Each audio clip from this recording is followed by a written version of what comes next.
I stepped to the little wood podium in front of the circle of chairs. I'd always hated public speaking from my early days in speech class while in junior high. My knees were shaking, and I was afraid my voice would break. Looking at the 12.5 men seated, I took a deep breath to settle myself and began. "Hello, my name is Gary," I said as an introduction. With a slight pause to take a breath, I continued, "And I am a cold." I waited at least 20 seconds while I watched my audience for their reaction. Most seemed startled at my statement, their expressions ranging from incredulity to just blank stares, but not a single man smirked at my initial self-deprecating admission. Well, not really. To have that brand on me angers me off to no end. This is my second meeting, and I have listened to a half dozen of you tell your stories, so I decided to share mine. Unlike most of you, I am still married. My lawyer advised me to get counseling for anger control while we worked up my divorce case, and I got my duckies in a row. So far, it seems to be helping. At least I haven't killed anybody yet. This was met by smiles and soft laughter. Before all this started, I did not think I was a gullible man. I had no idea I was unobservant. I honestly thought I was a loving husband, and hopefully soon a proud father. I never considered myself a victim, nor did I ever think of myself as a loser. I was never the one on top of anything I did, but I was up there in the also-rans, or those who came close. In high school, I was in the top third of my class academically. The same goes for college. I graduated with a solid 3.4 GPA, more than enough to get into graduate school where, once again, I did fairly well while I worked as an accountant. Upon graduation, and with a little more experience under my belt, I got a good job as a CPA and thought I was on a solid track to success. Then I had the rug pulled out from under me. Academic and then financial success is one thing, but to have the one thing that defines your core ripped away is the worst a man can face. For your wife to tell you that you are not good enough for her, well, maybe not directly and verbally, but rather in deed, is devastating. I began to hyperventilate. I grabbed that little podium and held on like it was a life raft in a choppy sea. "Sorry, I got a little off target there," I said as I regrouped. Two men in the front row gave me a thumbs up and a nod to tell me they understood and for me to keep going. "Let me backtrack," I said. "I'm not going to start telling you how beautiful my wife is, how big her breasts are, and all that. I'm not going to describe our intimate life and claim it was super hot, and we had daily. I will say we were active in bed and seemed to have a great life outside of the bedroom as well. She was my best friend and my life partner, or so I thought. Ava and I met in college the semester before I graduated with my bachelor's degree. We hit it off and married that next summer. I got a decent job right away as an accountant so I could afford to pay for her to finish her degree. Then after the year of work experience I needed, I went on to get my CPA while Ava became a paralegal. Lately, she has announced aspirations to go to law school. I snorted. "Good luck with that. I will not be the one paying for it." That got a few chuckles from the audience. With 2 sets of college loans, we held off having kids or even buying a house until we both felt comfortable we could afford the expense. Last year, after 5 years of marriage, we bought an older 4-bedroom home and I completely remodeled it. I gutted the interior to the studs and even changed up the floor plan to suit us. I turned it into just what Ava and I envisioned as our future home. My older brother is a contractor who specializes in remodeling older homes and turning them into the dream his clients envision. I worked for him every summer while in school, so I felt I had the abilities needed to gut a house and rebuild it to make it the best it could be. My brother helped me when I began, and even got his subcontractors to give me special rates for those things outside of my own expertise. Of course, several of those contractors were already my accounting clients, so part of the work was quid pro quo. In other words, I don't have a whole lot of money tied up in the house itself, but the value if I sold it now would be triple what we have invested in it. Ava got her dream home and seemed thrilled and content. 6 months ago, she announced she was ready to get pregnant, and it only took 2 months before she disclosed she was with child. I should be over the moon, and at first I was. The thing is, the baby is not mine. Or at least I am pretty sure it is not, and at this point in time I sincerely hope I am right. I'm not exactly sure how long my wife has been cheating on me, but looking back, I suspect off and on for much of the past year at least. She had ample time to stray while I busted my hump working as an accountant and renovating our future home evenings and weekends. Now I'm sure many of you wonder how I found out about Ava's activities. I got several nods. Nothing like some of you guys. No late nights, quick showers when the woman came home, guys' underwear under the bed or anything like that. It started with a simple phone call. I overheard her talking to someone on the phone while she was in the bedroom and thought she was alone.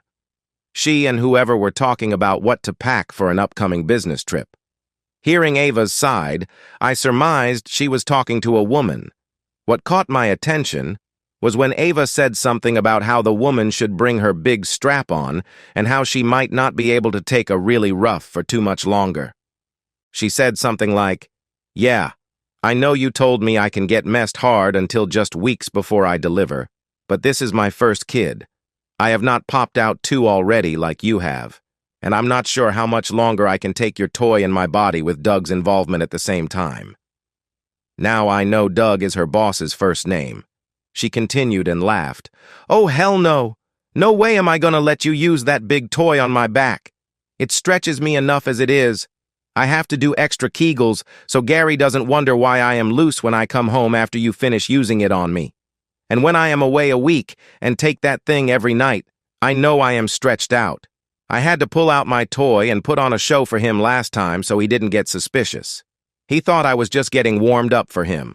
Of course, I am doing Kegels daily to keep tight. Doug is barely as big as Gary, so no worry there, but that toy is huge. Of course, I love it. Damn, girl, you know that. But this baby bump is really starting to show. I'm gonna have to start buying prego clothes soon. Nope, I still haven't got myself tested. I'm a little nervous that it might be Doug's kid. Oh yeah, he's been with me many more times than Gary in the past 6 months, and the timing aligns with that meeting in New Orleans. Plus, Gary was coming home too late at night and too tired to really have intimacy with me like I wanted around then. I was at my most fertile time. I'd just tell him to lay back and enjoy. He's never caught on. I saw a series of grins around the room. Okay, I know some of you are thinking I am making this up.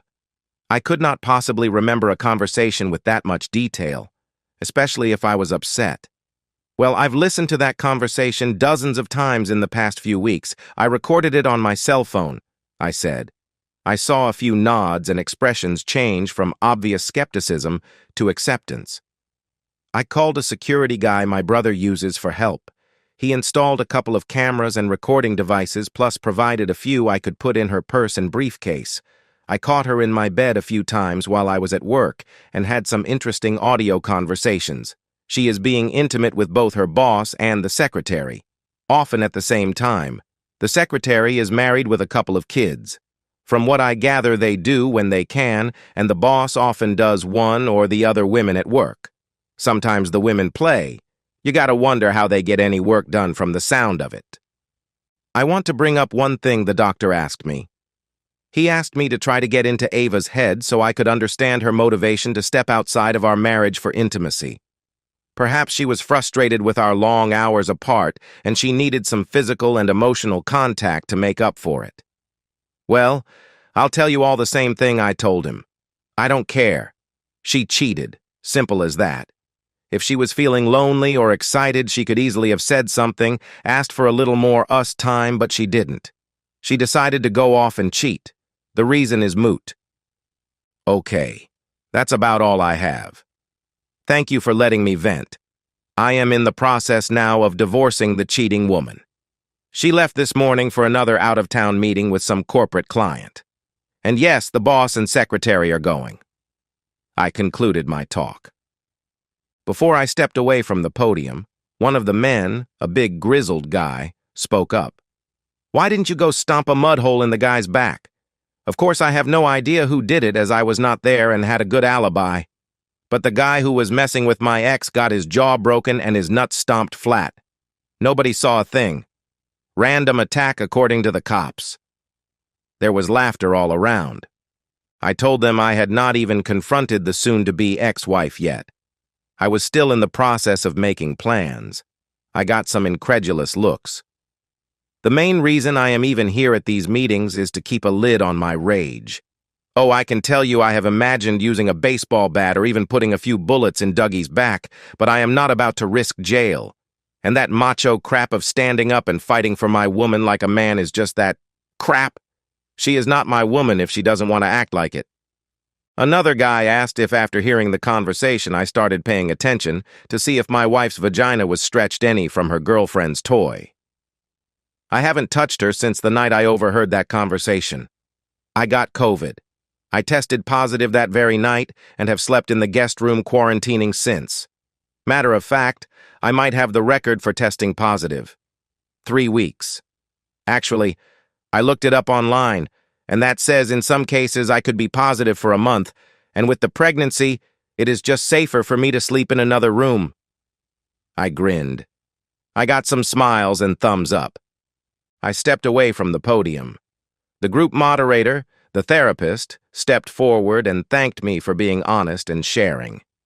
He asked me to continue to come to the open meetings as well as our private counseling sessions. I told him I would consider it. I might need to blow off more steam later, but for now, the lion was kept in its cage. I had only gone to him at my attorney's insistence. My lawyer said I was on the edge of losing it and needed a relief valve. Just making plans to divorce Ava was not enough to temper my anger.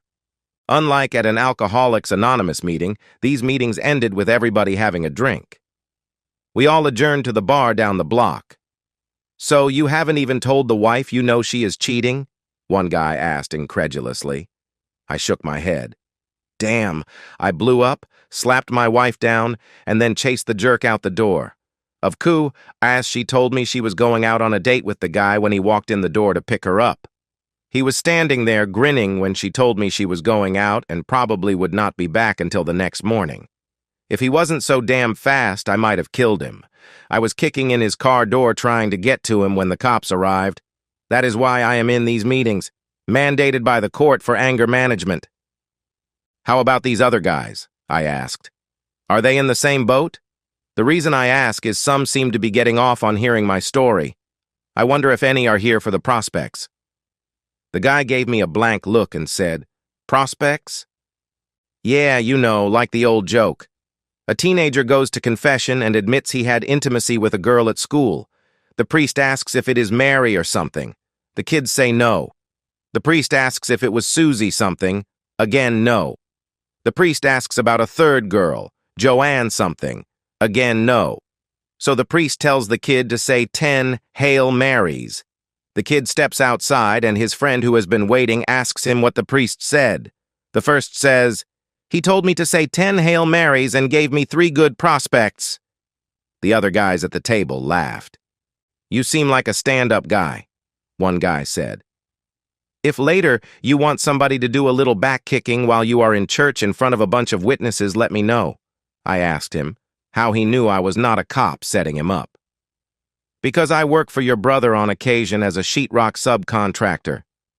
I remember seeing you on the job a while back. You probably don't recognize me because I used to have a big beard and longer hair. Too noticeable if you know what I mean." I made a mental note to ask my brother for the guy's story sometime. I told him I was still just getting everything together like my lawyer advised. Then I'd have the cheating woman served and go from there.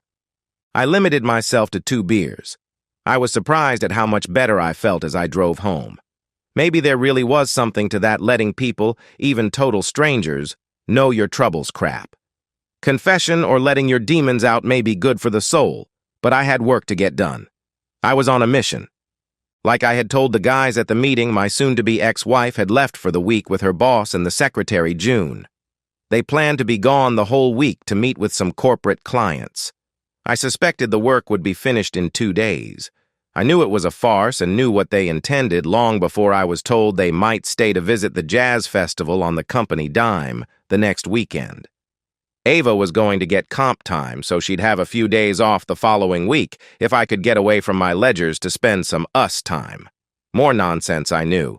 She was just trying to keep me sexually sated and oblivious. 2 weeks later, I walked into the meeting room a little late. The others had taken their seats while the therapist was trying to get the meeting going by talking about how releasing your inner demons verbally was better than lashing out physically and risking criminal or civil consequences. I was not trying to make an entrance, but the room broke into cheers as soon as I stepped inside. "Glad to have you back, Gary. I know these guys want to hear the rest of the story from the man himself," my therapist announced. "Okay," I said, grinning, expressing a happiness I did not feel inside. I was, however, content for the moment. I stepped up to the podium. "A couple of weeks ago, I told you my tale of woe, about how my wife was cheating on me with her boss, possibly even pregnant by him. Not only that, but the legal secretary was also involved, and the three apparently enjoyed whenever they could. Well, today, I am going to tell you the rest of the story. When I related what I knew to you guys, I had not told the jerk's wife, nor the husband of the other cheating woman, anything I had found out. Not that they did not deserve to know, but I did not want them to overreact and blow my plans out of the water. I wanted to give my wife the intimacy of her life. Not sexually, because she would have enjoyed that. I waited until Thursday night of that week before telling either of the others what our spouses were doing while away. I apologized for my delay and explained why, then told them I was going to have Ava served at the airport upon their arrival back Sunday afternoon. I suggested they contact attorneys and gave them my lawyer's name. I asked them to not call or text their spouses and reveal they had been caught. After the initial shock wore off a bit, we started to talk. I found out, like in my case, that each of the cheaters called home every night to say how much they missed us and wished they were home. We all knew we were being fed a load of nonsense. At my urging, Janice, Doug's wife decided to take her kids to visit her sister and brother-in-law up in Alexandria. She was going to confide in them and have them come back and be with her when she confronted her husband upon his return. Apparently, this was not the first time he cheated.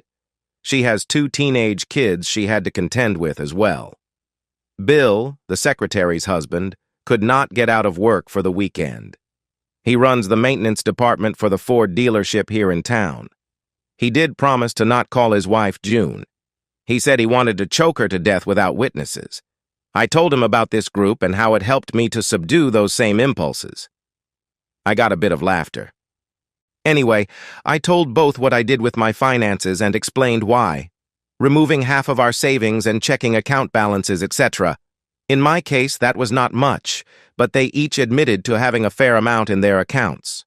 I told them I was not going to cancel my credit cards until the last minute, but would pay the bill out of the joint account to make sure my wife paid her half. I left them to stew on what they needed to do and went home. I'm sure you guys heard what I did at home, and it is all true. I got cheers and applause. I took a half bow. Yes, I spent the week dismantling my home.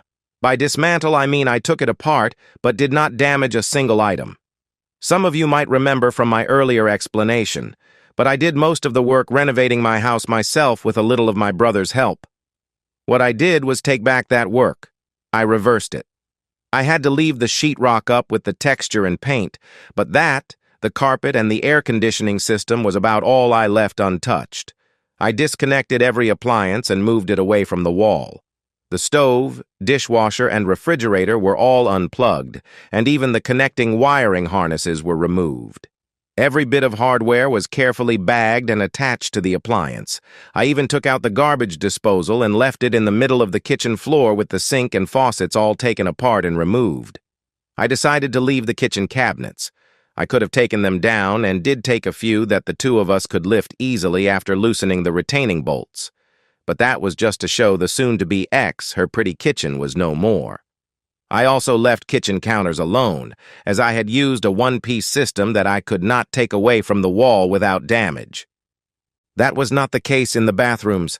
I drained and removed the toilets, took the vanities apart, again even took off the faucet handles. We even cleaned the edges of the vanities and sinks to remove plaster and caulk. When we were finished, it looked like a pile of used bathroom fixtures. Only a few bare pipes and cut-off valves poked out of the walls. The tub and shower stall was untouched, for the same reason I left the kitchen counters. Next, I took the bed and dresser apart as much as I could. The bed was easy, the mattress, box springs, and all came apart easily and were stacked in the hallway. All I could do with the dresser was to empty it. All my wife's clothes were put into our bedroom closet, which of course no longer had the pretty louvered doors. Our furniture looked nice and actually was very expensive, but like a lot of furniture nowadays is screwed together. We bought most of ours unassembled. I disassembled everything that originally came that way. My wife had not lifted a finger to help put them together. The shelving units lay in pieces on the floor. The credenza that held my booze and all my wife's little knickknacks was collapsed with all the hardware carefully bagged. I wanted to make sure nothing was damaged. The last things to remove were the ceiling fans and light fixtures from each room. The only thing I left was the chandelier in the dining room, but I took the light bulbs out of that. Oh yes, I removed every electrical switch and plug socket in the house. We capped the wires even though the electricity was off. I'd had to contract out for the air conditioning system to be installed, so I left that alone. I'd put in the water heater myself, but left it intact as well. Now you may be wondering what I did with all the stuff I took out of the cabinets, shelves, and off the walls. Well, I want none of that stuff as it would remind me of the cheating woman, so we spread it across the floor of the master bedroom. I mean, every dish and glass, every little figurine was placed carefully from the front of the closet to the door. You could not walk from the door to the closet without clearing a path first. Well, I take that back, as the door was not there anymore either. Nor were there any doors hanging except the exterior doors which I left in place for security. I explained before I am an accountant. Well, I kept a receipt for everything we bought to put into that house. My wife and I paid for it out of our communal assets, so I was going to give her back half of those appliances and fixtures. Just without the work, or what I called sweat equity, I had in the house. My wife had done virtually nothing to help except pick out the appliances and help plan the renovations. I'll want a few of the mobile appliances like a coffee pot and microwave and that sort of thing. It'll give my ex something else to argue about. I got some appreciative laughter. By the time her plane set down at the airport, everything in the house that I had assembled or installed had been taken apart. I got a call from the process server who handed her the divorce papers and sat back to wait for her to come home. June, the secretary had driven them to the airport in her van, so she dropped them off. My brother and I were waiting with a couple of the neighbors who wanted to see the rest of the show. They'd been watching me take apart the house all week and could testify where I had been and what I was doing. While waiting for the cheaters to get home, we had been consuming the contents of my liquor cabinet and eating the steaks from my freezer I'd kept back. All the rest of the food was taken to Ava's mother's house earlier in the week. I told her my freezer had gone out, but that did not explain all the canned goods and condiments I dropped off. The poor woman was too confused to ask what was going on. I knew she'd find out before long. June stuck around only long enough to let Ava and Doug out of the van. I wondered why Doug even came home with her. I walked around the front, leaving the others to watch from the side of the house, as Ava clambered out of the van followed by Doug, her lover. Both were fit to be tied. "Well," she was yelling, waving the envelope she had been given. He was angry, demanding to know what kind of lies I might have told his wife and saying he was going to bury me legally for casting aspersions on his character. I had filed for divorce on the basis of adultery and named him as one of the parties. As you all know, the courts do not really care about the reason for a divorce, but my claiming adultery put a new light on the problem, or rather added a bit of embarrassment because it would be part of the public record. At about that same time, Doug's wife arrived with her sister. I knew Ava's time of arrival as I had been tracking her cell phone, so I'd given Janice a call they were on their way. Janice had already phoned me to tell me part of what she found when she returned home after her weekend away from home. She asked if I had been to her home that weekend. I told her truthfully, that I had been working hard at my own house and barely went anywhere else except to my brother's to sleep at night. Apparently, she could not park in her garage when she got home. The whole driveway was filled with car parts. Not just any car parts, but the pieces that had been her husband's beloved '65 Ford Mustang. It was his pride and joy, and he would show it off to every visitor to his house. The car had originally been his father's and was Doug's first car. It held great sentimental value. His father had put it into storage. Years later, Doug had the car totally restored. I'd heard people laugh and comment he loved that Mustang more than his wife and kids. That might have been an exaggeration, but not by much. Of course, Doug was a little upset to see his wife drive up, and he immediately began with a lame comment that whatever she might have heard was a total lie. She did not tell him what was awaiting him at home. All of us stood outside while my wife took her suitcase inside. Then came the scream from inside the house. Ava came to the door screaming, "What the hell did you do to my house?" I knew she did not have time to really check it out. All she saw was the stuff piled in the living room. I'm surprised she did not notice the blinds and drapes were missing before she even got inside. I guess she was a little off her game from being served at the airport. Every window was uncovered since one of the first things I had done was remove the blinds, dismantle them, and fold the drapes. Hey, when I turned off the electricity, the only light we had was from outside during the day or the lights from the generator we used. I stepped inside, followed by my brother and the rest of the entourage. I calmly informed my soon-to-be ex what I had done. I was preparing the house to split our assets 50-50. She demanded to know where her stuff was. I waved my hand around the floor and then told her if she was referring to her clothes and personal items, they were all safe and sound in the bedroom closet. When she went to look, she was not happy. I had never heard her issue such a shrill scream in all the years we had known each other. Somebody had called the police, and they showed up to listen to my wife scream and yell about how I demolished her home. I carefully explained what was going on to the first cop on the scene. He immediately called for his supervisor. I do not know exactly what he said, but within a minute at least, 3 more units showed up. I'd called my attorney when I knew Ava was on her way home, and he finally showed up. He apologized, saying he thought he better change clothes before he arrived. Ava began to rant about where she would go for the night and demanded I be arrested. My lawyer nixed that last idea, telling the police I had done nothing illegal. No crime had been committed, and this was a matter for civil court. Doug demanded his wife take him home, but Janice refused, and then she frowned at him and asked why he never looked at his phone. She had texted him a few hours before. He still did not look, thinking whatever she sent him had to do with his alleged cheating. Now this is conjecture on my part. What he told his wife was he was busy after Ava was served at the airport, and he would clear up any misconceptions about the business trips. At this point, I was trying to monitor 3 or 4 conversations at once. I did answer Ava when she asked what I had done with her car. She and Doug decided that she would drive him where he needed to go since his wife told him he could walk, as she was not about to let his cheating back get into her car. I told Ava very truthfully her car was exactly where she left it, in the garage. She stormed back inside the house.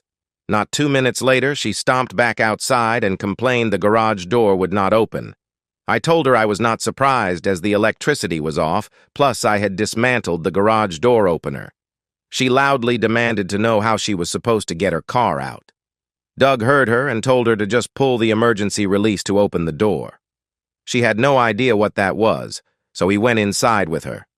They came back out, and he demanded to know where the handle for the release was. I shrugged and told him it was around somewhere, carefully marked like every other item I had taken apart. The police were taking notes the whole time, asking for statements from one and all. Then Janice dropped her bombshell that she had not called the police yet, but she had an issue at her home. She showed her cell phone to the police lieutenant who seemed to be in charge. I watched his face change to total incredulity. He looked at me. I told him Janice had shown me the photos, but I had been here at my own home all weekend and had multiple witnesses. Unable to get her car out, and with Janice refusing to take Doug home, they called June back. She arrived disheveled, having been crying. Her husband had met her outside their house with all her clothes stuffed into plastic garbage bags. He'd helped her load the bags into her van and told her to leave and not return until she saw her lawyer. He had told me his plans the day before. So now Ava and Doug put their suitcases into June's van. Janice told him once again he ought to look at his phone. He finally did, and then let out with a scream that almost matched those of Ava's. He yelled for June to get him home, fast. I'd given Janice a suggestion when she first called me to tell me what she found, and she had already acted on it. Her brother-in-law had stayed at her home. The cops were finished with what they could do at my house. We'd all given our statements, so my brother and I followed the rest to Doug's home. A television news van was already parked in front of his house. The reporter was interviewing Brett, the brother-in-law, about what the family found when they brought Janice home from her weekend away. Later, I found out the cameraman had already taken a full video of the area. The story Brett told was that they could not pull all the way around the house to park in the garage, as the garage doors and most of the drive were blocked with car parts. The garage was around the end of the house, and the area was totally obscured from street view. Nobody stopped me from following them up to the house. The scene was great. Most of you men have put together model cars when you were kids, I am sure. Well, what I saw looked just like what you see when you open a model box, with the exception of the plastic bars holding the little parts. In the center of the drive was a car chassis. To each side laid the doors. Behind the car on the drive was the trunk, and in front, the car hood. I was a little surprised the fenders had not been removed as well, nor had the windshield.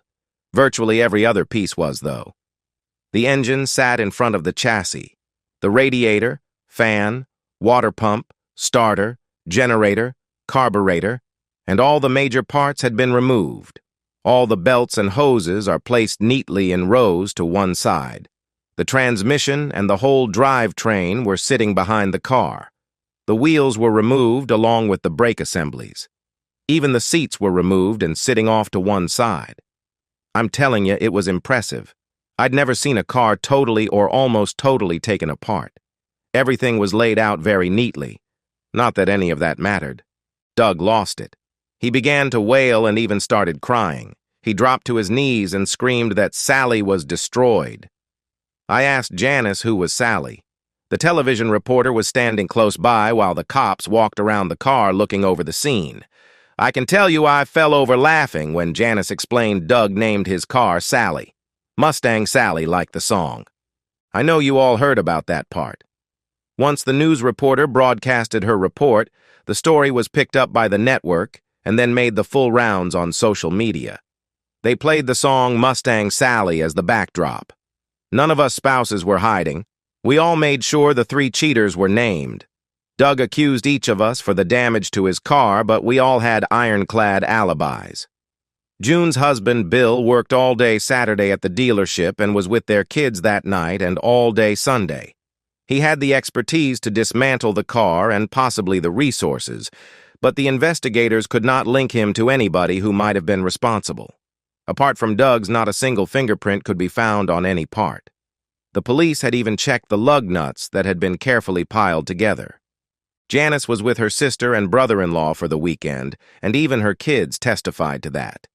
She loudly proclaimed she had not even thought of doing anything to the car, but if she had, it would have been with a hammer. And she was still considering using a hammer on the parts and finishing the job. Even the cops were laughing, hearing that.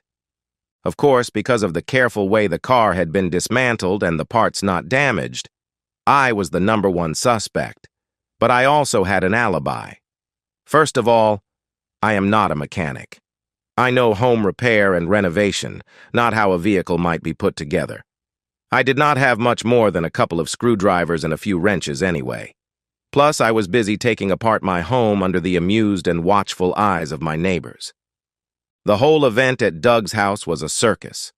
Ava was there because she had no other transportation other than June, who had been kicked out of her home by her husband.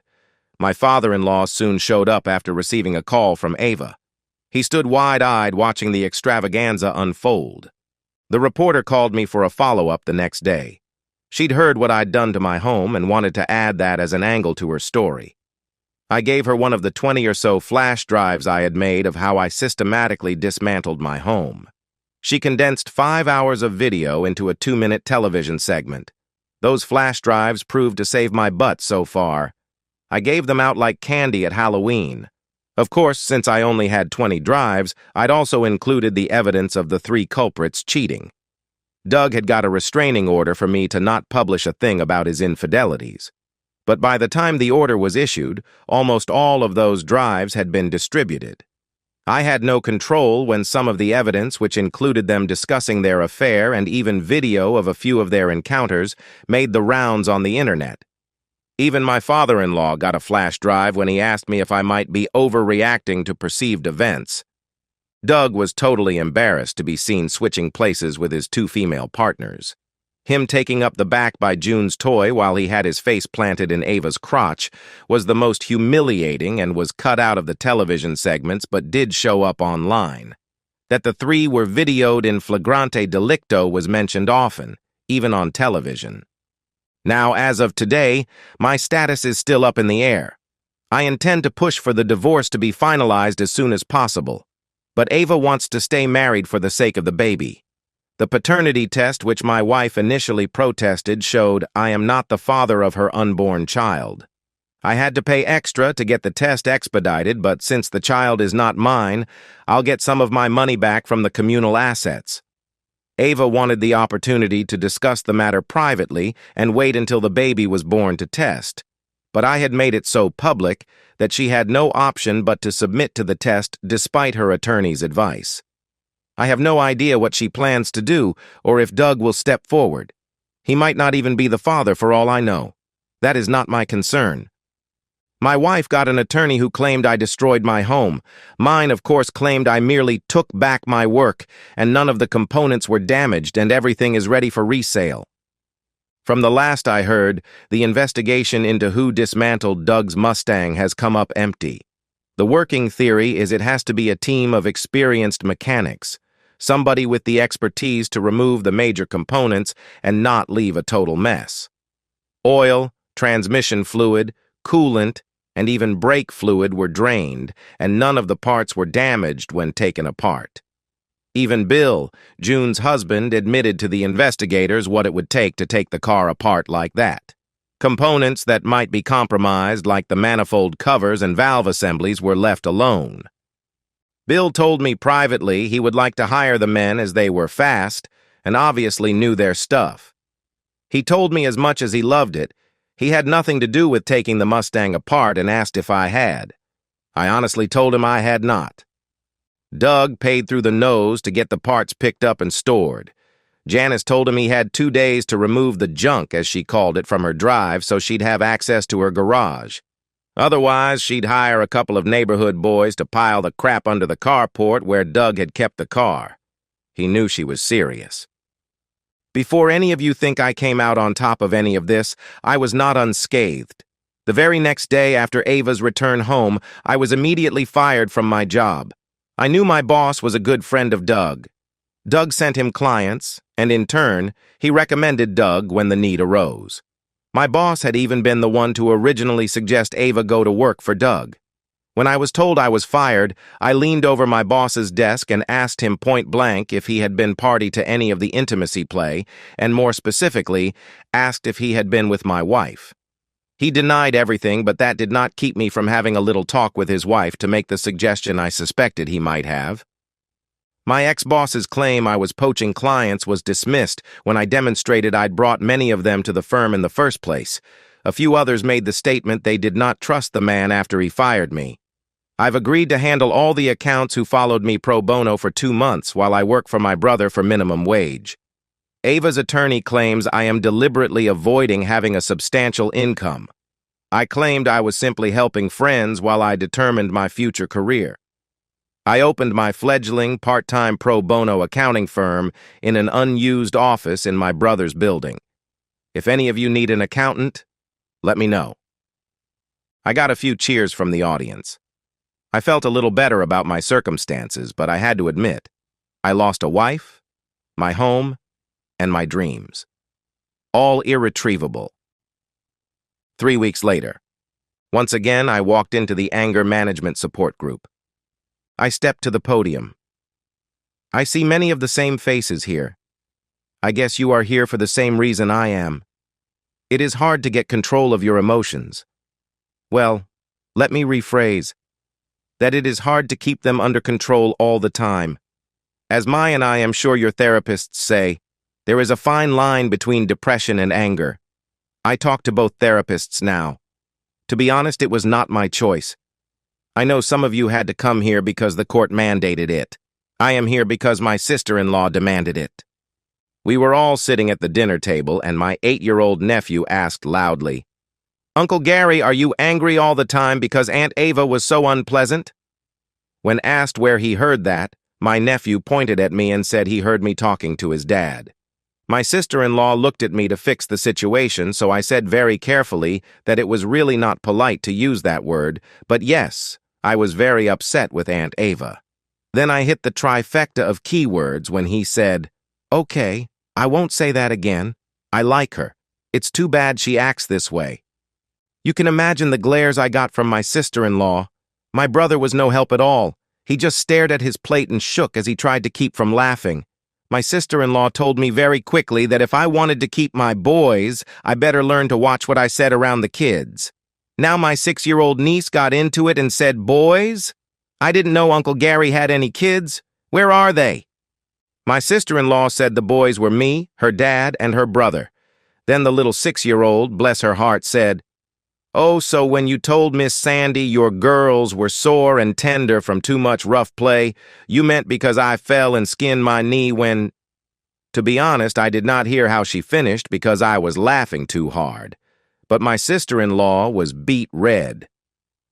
Okay, long story short, if I want to live with my brother and his family, I continue my therapy, including these group sessions, I announced. I cannot afford to live on my own. Right now, I have no income. I wanted to decrease what I made for the divorce, but people do not realize how difficult it is to even find an apartment without verifiable income. My sister-in-law is a lovely woman and generous to a fault. She just does not want her kids influenced negatively by my misfortunes. More keywords to go along with those others I mentioned. So where are we, apart from my getting my sister-in-law upset about what her kids were picking up while listening to my conversations? Over the last 3 weeks, I have done the minimum as regards making an income. I had only made marginally more than Ava had before I was fired. I personally felt she was paid so much because she was providing her boss with extra services. Of course, my lawyer told me to keep my mouth shut about that, as our minuscule difference in income means I wouldn't pay alimony. He told me not to mess that up. Janice kicked Doug out and filed for divorce. His beloved car, Sally, is somewhere in storage. Their divorce, as you might imagine, is already messy. She told me in no uncertain terms she was looking for any way to flay the bastard's meat off his bones. I know she meant that metaphorically, but I hope I am never called to testify if something physical happens to the man. Doug is having some major troubles at work. Most of his work is with the corporate clients. Somebody has put the bug out that possibly some of his negotiations may have been sweetened by sexual favors from Ava and June. All three adamantly deny that, of course, but apparently some clients are taking the possibility seriously and are taking business elsewhere. The firm in general has had some problems with other areas as well. They have been handling sexual discrimination and harassment cases. Some of those clients have changed attorneys and filed grievances to the bar, saying the firm cannot handle their own internal affairs when it comes to intimacy in the workplace. I understand Doug's continued presence is more of a liability than an asset, and he is close to being asked to leave. His situation at work has been made worse by the number of people driving past his office playing Mustang Sally by Wilson Pickett at full volume. Couldn't happen to a nicer guy? I hate it for him. Not. While I like the idea he may be out on his ear, Ava's income may take a nosedive. Her income is very high compared to the average salary for paralegals, especially with her short time in the field. Again, there have been aspersions that part of her pay is for her sexual services. The same has been said about the secretary, June. Of the three cheaters, June is the only one who might keep her marriage intact. She is trying her best to reconcile. She told her husband she loved screwing others with her toy. She just liked the power she felt. She claimed she never allowed Doug to have intimacy with her. She also claimed Ava was submissive and would go down on her upon command, and June loved to exercise that power as well. She admitted that while mostly it was one-sided, she did enjoy a little private girl-on-girl action on occasion. She is playing the child custody card as hard as she can. Bill told me he is considering keeping their marriage intact if she'd agreed to a postnup agreement. She has convinced him the intimacy with clients rumor is false. My marriage, on the other hand, is over. I wouldn't keep her if the baby was mine. All we need to do is split the assets. The judges, and I use that term in the plural since Ava appealed the original decision, declared I was justified in taking back my own sweat equity in my former home. I had not damaged any component but merely uninstalled them and left them ready for reinstallation or sale. I gave Ava possession of everything I had placed in our bedroom, but she had to pay the bill to pack and remove it all immediately, or I would consider it community property. Her father helped her pay and coordinate that. I wanted the stuff out of the house quickly, but refused to lift a finger to help. Ava tried to get me to help so we could talk. I refused to talk to her without my lawyer present. My sister-in-law went to observe and make sure Ava only took the stuff from the bedroom. My soon-to-be ex-father-in-law finally viewed the files I gave him and told me privately he understood my actions, but was still obligated to take care of his daughter. I think Ava moved back into her old room at their house. At our first joint meeting with our attorneys, as part of the separation of assets, I suggested Ava take her half of the household fixtures and appliances. She could pick out what she would want and I'd take something of similar value. She glared at me when I told her I'd give her first choice of toilets. She wanted to buy out my half for face value, saying she would hire a crew to put it all back together. I knew what she and her lawyer were thinking. The whole was worth much more than the sum of the parts. As an accountant, I also knew how much I could afford to offer her and still be below the break-even point. I kept offering more than her as a counter. She could not get the financing anyway. I could not have on my own either, but my brother was backing my play financially. Ava refused to sell to me for any reason. Her attorney eventually demanded everything be sold at public auction and the proceeds split. My attorney argued weakly we would lose too much. He lost that decision, which did not bother him or me. Ava had tried but could not find a buyer offering near as much as I had offered. My brother originally offered to buy the shell of a house for half what my ex and I had invested but was refused. At auction, he finally got it for 70%. The house was in great shape, but few of the investors were willing to outbid my brother. I'm sure several of those investors were interested but knew my brother would never work for them again, and other people in the trades would have followed suit. Ava's lawyer protested his client's lack of compensation briefly, but had to concede the auction was his client's demand, and they had unfortunately refused my much higher offer. So basically, I lost my back, settling my divorce. Unemployed and with only a small percent of my assets left, I am still living in my brother's guest room. To compensate him for my rent, I began work to restore my old house.